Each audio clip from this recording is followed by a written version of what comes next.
The alien jungle was quiet that night. Only the soft buzzing of glowing insects and the distant sound of water filled the air. Human soldier Eli Vance moved slowly through the thick trees, flashlight in hand, his boots pressing into the wet soil. He wasn't supposed to leave the base, but he couldn't sleep.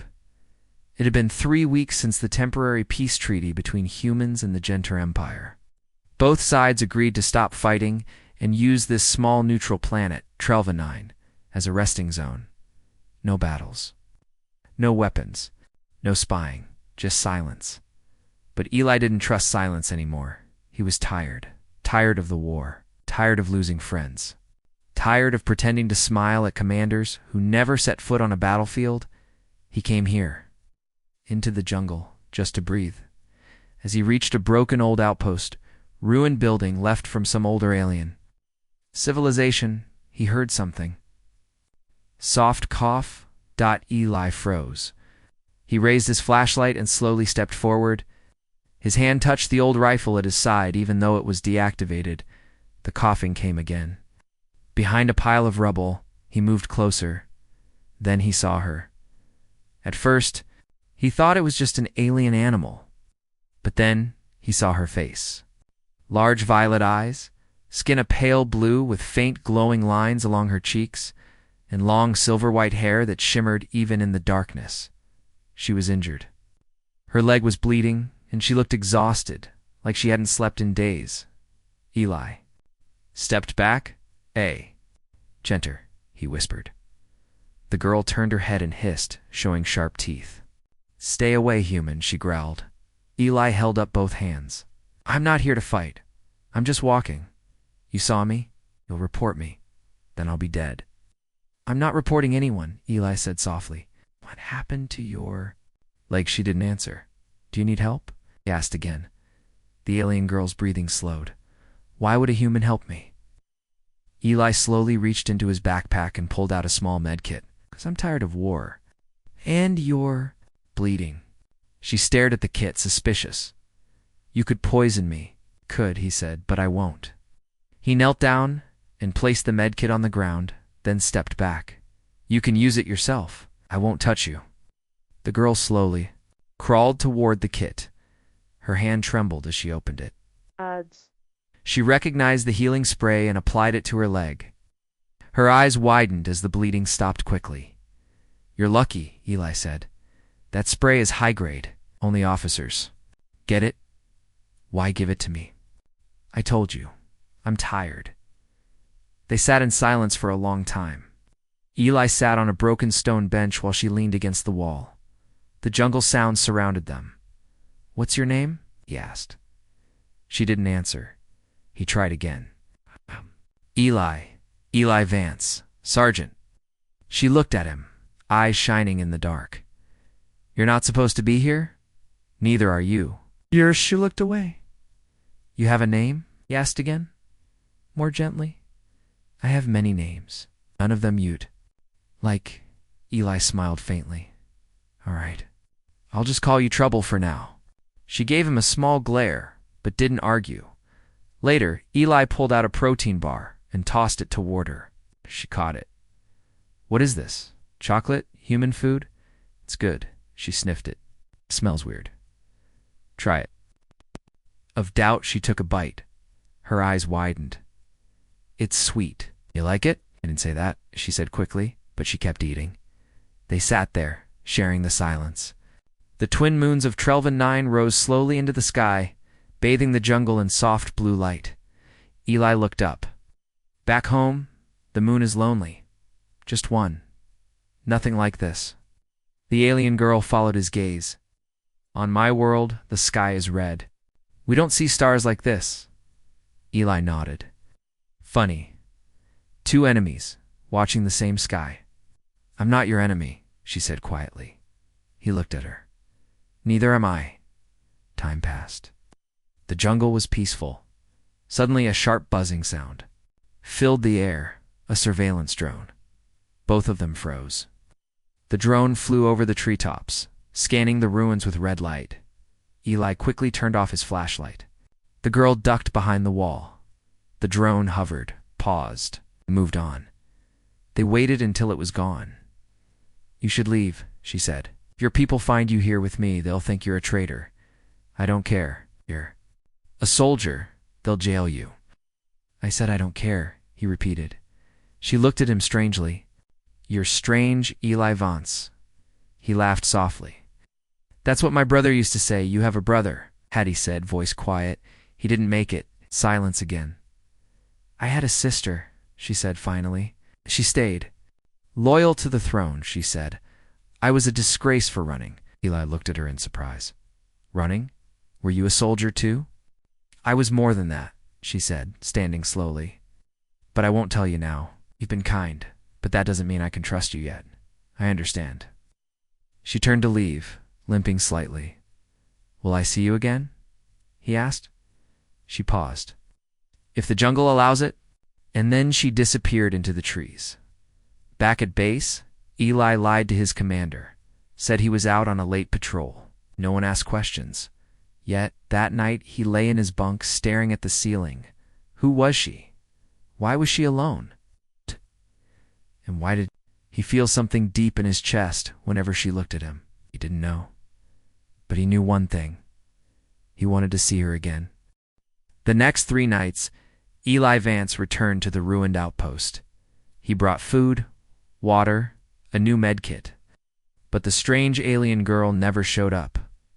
He waited on the broken bench, staring at the jungle, hoping to hear her soft footsteps again. Hoping to see her glowing eyes in the darkness, but nothing. Until the 4th night, she appeared silently just after moonrise.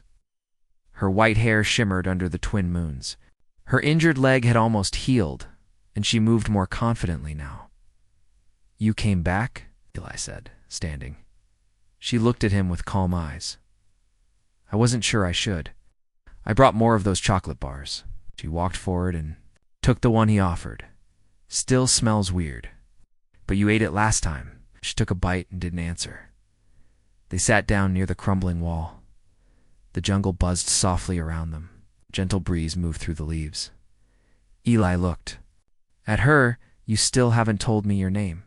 The girl hesitated, then finally said Sarepta. He smiled. "That's a beautiful name." "It means one who stands alone in my language," she said. "A name given after I fled." "You ran away?" "Yes," she said. "From my home, from my duty." Eli stayed quiet. "I'm not just a soldier," she said softly.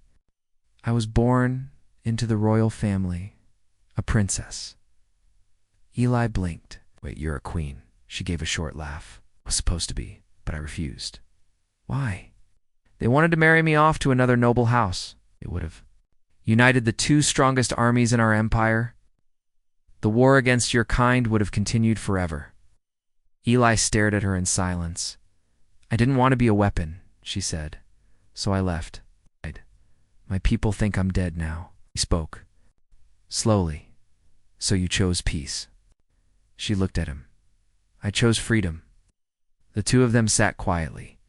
For the first time, they weren't strangers. Not enemies. Just 2 people trying to survive in a world shaped by war. Eli spoke next. "I lost my brother in this war. He was 2 years younger than me. We joined together. But he didn't make it past the first battle." "I'm sorry," she said. "I stopped believing in this war after that," he continued. "But I stayed. Maybe because I didn't know what else to do." "You stayed because you still had hope," she said gently. Eli looked at her. Maybe. That night, they talked more. About their homes, their cultures, the things they missed. Sarepta told him about floating gardens on her homeworld, giant plants that grew in the sky, and music that was played through the wind. Eli told her about Earth about oceans, trees that changed color in autumn, and the sound of rain on rooftops. She laughed when he explained what a snowball fight was. "You humans are strange," she said. "You fight wars, then throw frozen water at each other for fun." Eli chuckled. "We're kind of weird." After a while, Sarepta stood and looked at the stars. "I shouldn't be here," she said. "If either side finds me, I'll be taken or killed. But I can't leave this planet yet." "Why?" "Because I still believe peace is possible." There are people in my empire, hidden, quiet people, who want to stop the war too, but they have no voice. Eli frowned.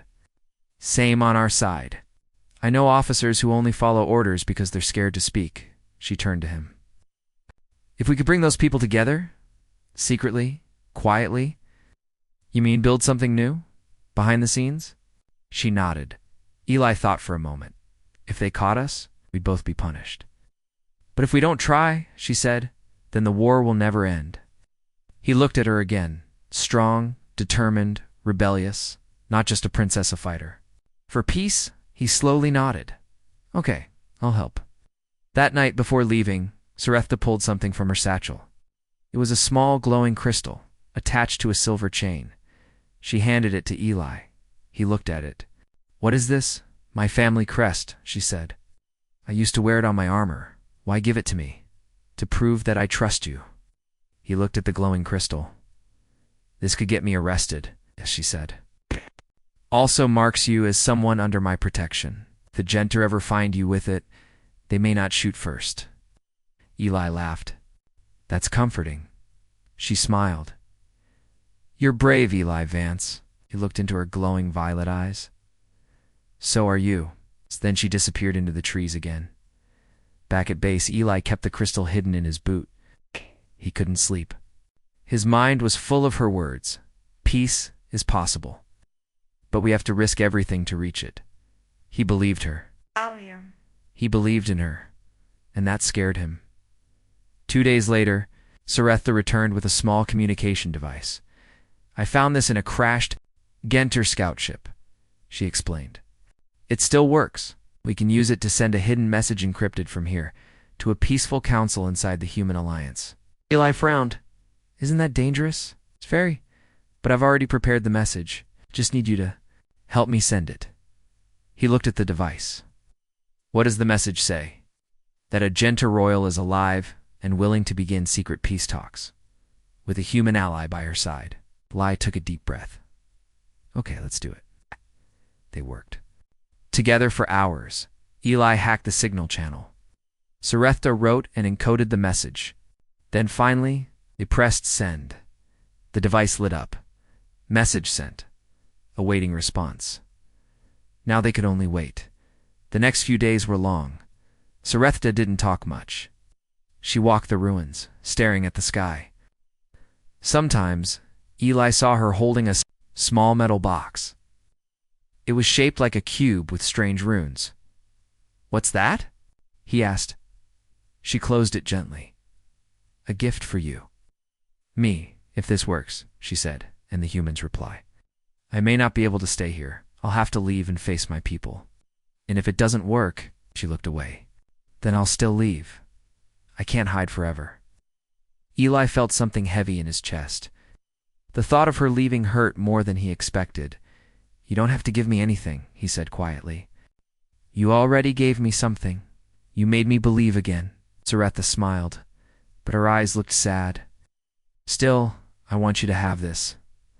But you must not open it yet. When I'm gone. Eli stared at the box. All right. That night, they sat side by side, under the twin moons. Neither of them spoke. The air between them was soft and warm, but heavy with unspoken feelings. Finally, a soft beep came from the communicator. They both jumped. Message received. Eli quickly opened the message. It was short, simple. We accept the invitation. Send the royal to our hidden meeting zone. Coordinates attached. No weapons, no cameras, only trust. Eli looked at her. Sarepta stood, her face calm but determined. Time. Eli Vance stood in front of the hidden ruins, watching Sarepta prepare for her journey. The old communication device still blinked in his hand. The message was real.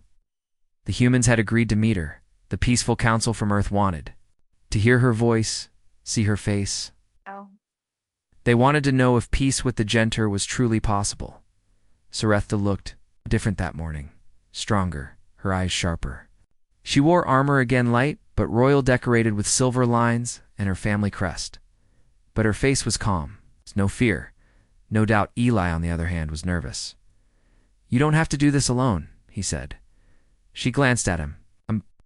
Not you're coming with me?" "Me? They asked for the human soldier who helped me? That's you." Eli blinked. "You told them about me?" "I told them the truth," she said. "That a human showed kindness when everyone else showed hate. That you saved me. That you listened." Eli scratched the back of his neck. "Well, I guess we're both in trouble now." She gave a soft smile. "Together, we might just change something." The journey to the meeting zone took a full day. They moved through thick jungle, across shallow rivers and over rocky cliffs. They avoided drones and patrols from both sides. What neither of them noticed was that someone else was. Following them, back at the human camp, Private Kalen Ortiz, a young soldier from Eli's unit, watched from a distance using binoculars. He had grown suspicious of Eli weeks ago, sneaking off into the jungle. He's coming back late, distracted during patrols. Now he had proof. Ortiz zoomed in.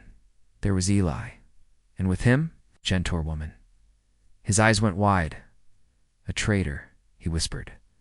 But instead of reporting immediately, he kept watching. He wanted to be sure. Eli and Sarepta finally reached a small, rocky valley hidden between two hills. At the center stood a gray tent structure, surrounded by small shield generators. It was well hidden, but clearly human-made. A drone flew down from above and scanned them. "ID confirmed," the voice said. "Welcome, Queen Sarepta of the Gentor." "Welcome, Sergeant Eli Vance." The shield opened, and they stepped inside. Inside the tent, they found 3 human peace officials, a woman named Ambassador Rhea, an older man named Dr. Lin, and a calm-eyed man in a military jacket named Commander Hayes. The room went silent. As Sarepta entered, she held her head high. "Thank you for accepting my message," she said. "I come without weapons. I seek peace." The humans exchanged glances. "We've never met a Gentor face-to-face without a battle in between," Rhea said. "I wish that wasn't true," Sarepta replied. For the next hour, Sarepta explained everything. How she refused the forced marriage. How she escaped her empire. How she found a human soldier in the jungle and how he helped her without asking for anything. How she believed there were humans and aliens who both wanted the war to end. Eli stood beside her, quiet but steady. His presence added truth to her words. Finally, Commander Hayes spoke. "Even if what you say is true, the Gentor Empire would never allow a peace treaty. They think I'm dead," she said. "Oh." "But there are rebels in the shadows. Leaders who hate this war as much as you do. If I return with your support, we can start something. Quiet, small, but real." Dr. Lin nodded slowly. Secret peace movement, underground, hidden from the warmongers on both sides. "Yes," Sarepta said, "and I'll lead it." The humans looked at each other. Then Rhea stood. "We will support this. But carefully. No media, no public news. Only shadows until the time is right." Sarepta nodded. "Ats!" "All I ask." After the meeting, as they stepped outside into the soft moonlight, Sarepta looked up at the stars. "Eli," she said, "it's happening. The thing I dreamed about. Real peace." He smiled. "We just took the first step." Then her expression changed. "I must leave now. I need to return to my world. I must show them I'm alive. That I have human allies." Eli's smile faded. "So, this is goodbye?" She reached into her satchel and handed him a small sealed capsule, shaped like a glass sphere with silver patterns. "I told you I had a gift for you," she said. He took it carefully. "What's inside?" "Something that belongs to both of us now," she said. "But don't open it until I'm gone." He looked into her eyes. "Why?" "Because it will only make sense when the time is right." Then she stepped forward and placed her forehead gently against his. It was a gentle sign of respect. "Maybe more. Thank you, Eli Vance. You changed my world," he whispered. "You changed mine too." And then she walked away into the forest toward her people. Back in the trees, Private Ortiz stepped back, stunned. A real Genter queen, talking peace with a human soldier. He pulled out his come to report but stopped. He thought of what he had seen, the way she looked at Eli, the way Eli defended her. He lowered the come. Maybe they weren't traitors. Maybe they were something else. He disappeared into the shadows, silently returning to camp. The next day, Eli returned alone. To his bunk at base, his commander asked no questions. Ortiz said nothing. Everything was quiet. But Eli knew the world had changed. He kept the sealed capsule hidden in his locker, untouched every night. He thought about opening it, but he waited for the moment when he would know. 1 week passed. No news. 2 weeks. Then, on the 15th day, a secret message arrived at the human base. It came through the peacekeeper. Network.Eli was called into the comms room. The officer handed him a small datapad. "It's for you," he said. Eli opened it. The message was short. "She made it. The rebels have gathered. The people have seen her alive. The empire is changing. Queen Sarethta now speaks for peace. Openly. You helped start this, Sergeant Vance? Thank you." Eli sat down, the message burning in his hands. She did it. She kept her promise. He went back to his room, took out the sealed capsule, held it in his hands for a long time. Then, finally, he opened it. Inside, he found a crystal tree, glowing softly. The symbol of unity in Genter culture. Small holochip, with Sarethta's voice recorded. "If you're hearing this, it means I survived. And that peace has begun. I couldn't have done it without you." Diplomatic token engraved with both the Genter crest and Earth's peace emblem. "This will protect you on any Genter world. You are welcome, always." Thing, a map. Pointing to a planet deep in uncharted space, her voice continued, "I claimed a small world, quiet, safe. It's for us. If you ever grow tired of Earth, you'll find me there." Eli smiled, eyes wet. She had given him everything. The small planet Sarethta chose was called Calora 6. It didn't appear on most star maps. It had no cities, no armies, no towers reaching into the sky. Only green valleys, soft winds, and a sky full of stars. It was perfect for peace. Stood at the edge of a hill, her silver hair moving in the breeze, her eyes watching the ship that had just landed. It was old, scratched from battle, but it was the only one she trusted. Out stepped General Varick, a former Genter warrior now. "The leader of the secret rebellion inside the Empire? You risked everything, Sarethta," he said, walking toward her. "Returning, speaking to humans. It's a peace you wanted, it's a gamble." She nodded. "A gamble I must take." Eric looked around the valley. "You want this to be a home?" "For those who believe in something better," she said back. On Earth, Eli Vance was sitting alone in his bunk, staring at the crystal tree she had given him. His fingers touched the holochip again. Every time he listened to her voice, it brought peace to his heart, but it also made him restless. He had helped start something important, but now he was sitting here, watching the world move without him. The next morning, he met with Ambassador Rhea, the same woman who had spoken to Sarethta during the secret meeting. "You want to go to her?" she asked. Eli nodded. She risked her life for this peace. "I want to stand with her." Rhea leaned back. "It won't be easy. The Genter Empire may still have enemies who want her gone." "I don't care." "She left you a map," Rhea said with a faint smile. "Maybe you were meant to follow it." Eli stood. "Then I will." Eli's ship launched 3 days later. Quietly. No ceremony. Just a lone soldier flying across space with a map and a promise. The journey to Calorusix took 4 days. The stars outside the window blurred into light as his ship jumped through hyperlanes. He stared at the photo. He kept now a still image from the holochip, showing Sarethta smiling under the twin moons. Her face looked strong but peaceful. "Mister." Meanwhile, on Calora 6, Sarethta gathered her people. They were not many. Only a few hundred Genter rebels, scientists, teachers, farmers even, a few ex-soldiers from the human side who believed in peace. She stood on a platform. Looking down at them, "We are not here to rebuild an empire," she said. "We are here to build something better." The crowd stayed silent, listening. "We come from different worlds, different battles. But today we choose hope over hate, choose life over war. Soon the one who helped me find this path will join us." They looked at each other, curious. "Who was she talking about?" Srethta continued, a human soldier. "One who saw me not as a threat, but as a person. He helped me when I was alone. Now I welcome him to our new world." Eli's ship broke through the clouds of Calora 6. The planet below was beautiful.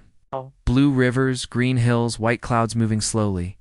His hands shook slightly as he took the controls. He had flown many times before, but never for something like this. As he landed, a group of people gathered near the field. Some wore robes, others armor.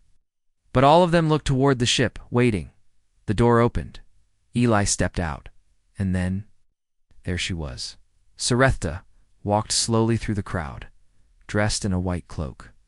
Her face lit up the moment she saw him. He stepped forward, eyes locked on hers. They stood silently for a moment, face to face, heart to heart. "You came," she said, voice soft. "I told you I would," Eli replied. She reached out and placed a hand on his chest. "Then welcome home."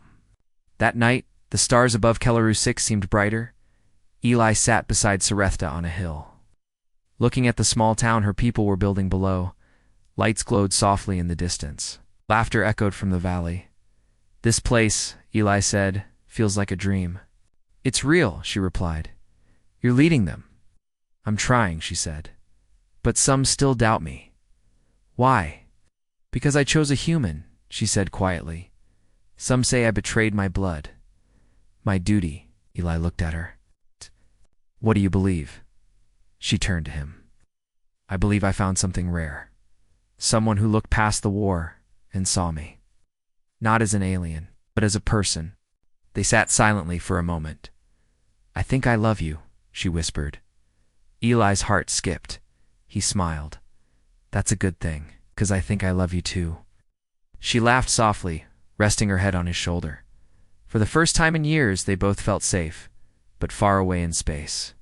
Not everyone was happy. Inside the dark halls of the Gentar High Command, a shadowed figure read a secret report. "Queen Srethta is alive.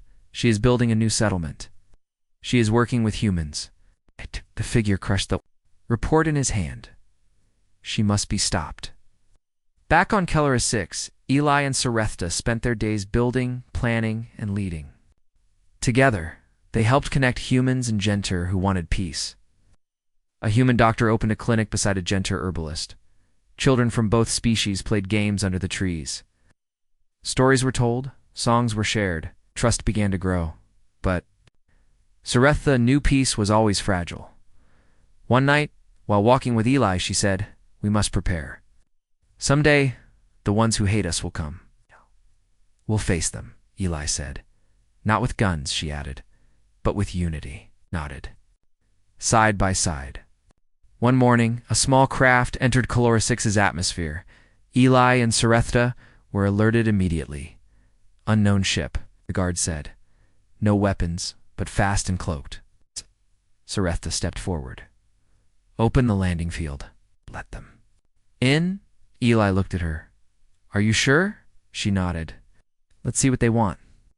As the ship landed, the door opened, and out stepped Ambassador Rhea from Earth, along with 2 diplomats. Rhea smiled. "Well, you've made something beautiful here." Srethta bowed her head. "Welcome, friend." Rhea stepped forward. "The Human Alliance has voted. We want to recognize your world as a neutral peace zone." Eli blinked. "Really?" Yes, Rhea said. "But only if you both agree to lead it together." Srethta looked at Eli. Eli looked back. They nodded. "Together," they said. That night, the valley was filled with lights, music, and celebration. Srethta stood beside Eli, hand in his. They looked at the stars. "This is the gamble I took," she said, "and it worked." "It worked," Eli repeated. Then he pulled something from his pocket. It was the sealed capsule she had once given him. It's the one he had opened days ago. He held it up. "This gift you gave me changed my life." She smiled. It was never just a gift. It was a sign. It said something new had begun. The sun of Kelleru 6 rose gently over the hills, painting the sky with gold and soft blue. The small, peaceful colony built by both humans and Gentor was waking up. Birds chirped in the sky. Wind moved through green trees. Children laughed as they chased each other through the open gardens. At the center of it all stood a new building, a unity hall, made from stone, wood, and crystal. It was not a palace, not a fortress. It's just a simple place for voices to be heard. Inside, Eli Vance stood by the window, sipping hot tea. He wore a simple dark blue shirt with a silver badge, pinned near his shoulder, the symbol of peace between humans and Gentor. Behind him, the soft footsteps of Sarethta echoed as she entered. "You're up early," she said. Her voice warmed Eli. Smiled. "Couldn't sleep. Too much thinking. Bad dreams." "No, just ... memories," he said, "of how far we've come, how close it all came to falling apart." Sarethta moved beside him. Her silver hair shimmered in the morning. "Light. We're still standing, Eli. That means something." He turned to face her. "You've built something amazing here. Home for both sides. A future." She looked down, then back at him. "We built it, and now I have one final thing to give you." Eli raised an eyebrow. "Another gift?" "Ate this." "One is different," she said. Later that day, the colony held a gathering in the open field. Everyone was invited: humans, Gentor, children, traders, scientists. A large wooden platform had been built, and everyone stood in a wide circle. Sarethta stood at the center. With Eli at her side, she raised her hand.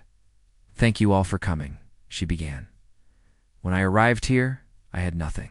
No crown, no army, no family, only hope." Everyone listened in silence. "I wanted to build a place free from hate, where no one is judged by their planet or species or bloodline. And now, standing here, I see that it's real. We've done it." The crowd clapped softly. She continued, "But none of this would have happened without him." She turned to Eli.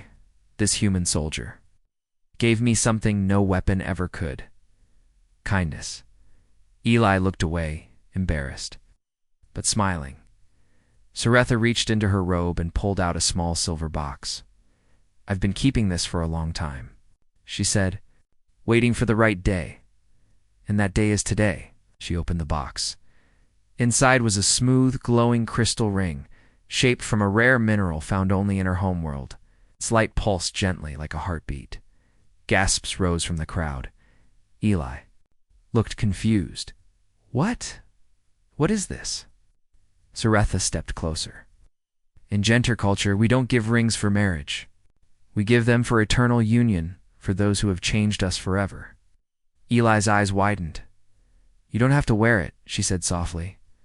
"But I wanted you to know what you mean to me. It's not just as a soldier, not just as a friend, but as the man who made me believe in love." Tears filled Eli's eyes. He took the ring gently.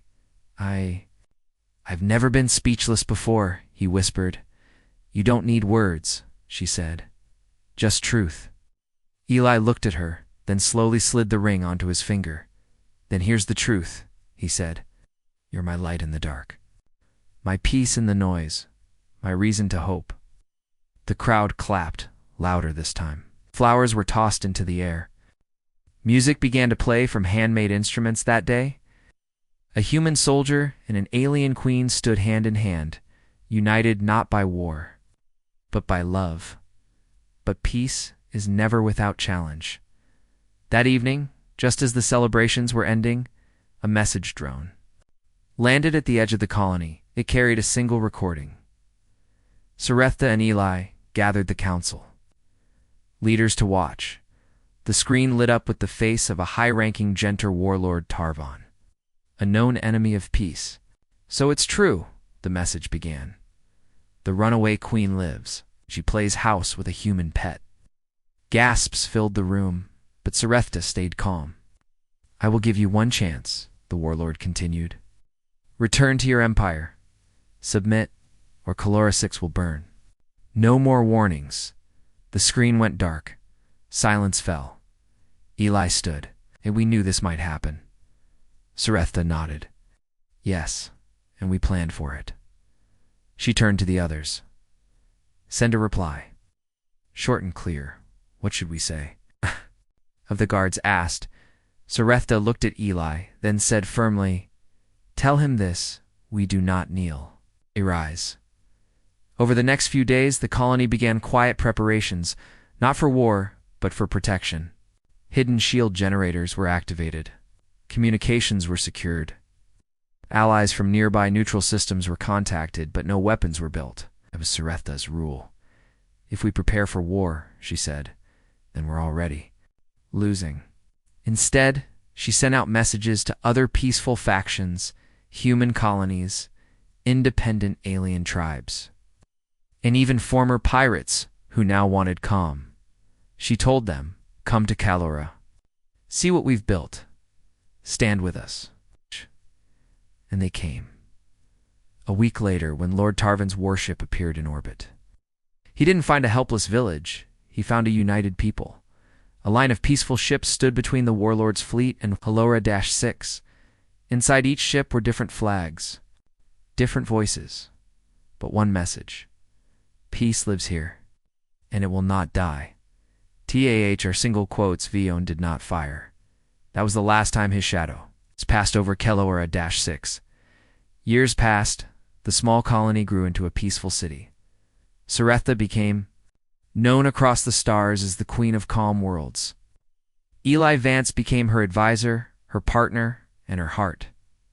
Together, they led councils, trained peace envoys, and visited other planets to share their story, and they never forgot where it all began. A dark jungle, a wounded alien girl, a human soldier who chose kindness. One evening, many years later, Eli sat under the twin moons of Kelleru-6. His hair was now gray, his hands slower, but his eyes still bright. Sarepta walked over and sat beside him, resting her head on his shoulder. You remember the first time we saw these moons together? She asked. He smiled. You called me strange? You are strange, but you love me anyway. Forever, she said. They looked up at the stars, and in that quiet moment, two souls once enemies, now united, knew the galaxy had changed. Because one soldier gave a stranger food, because one alien queen dared to believe in peace, and because love is the greatest gift of all.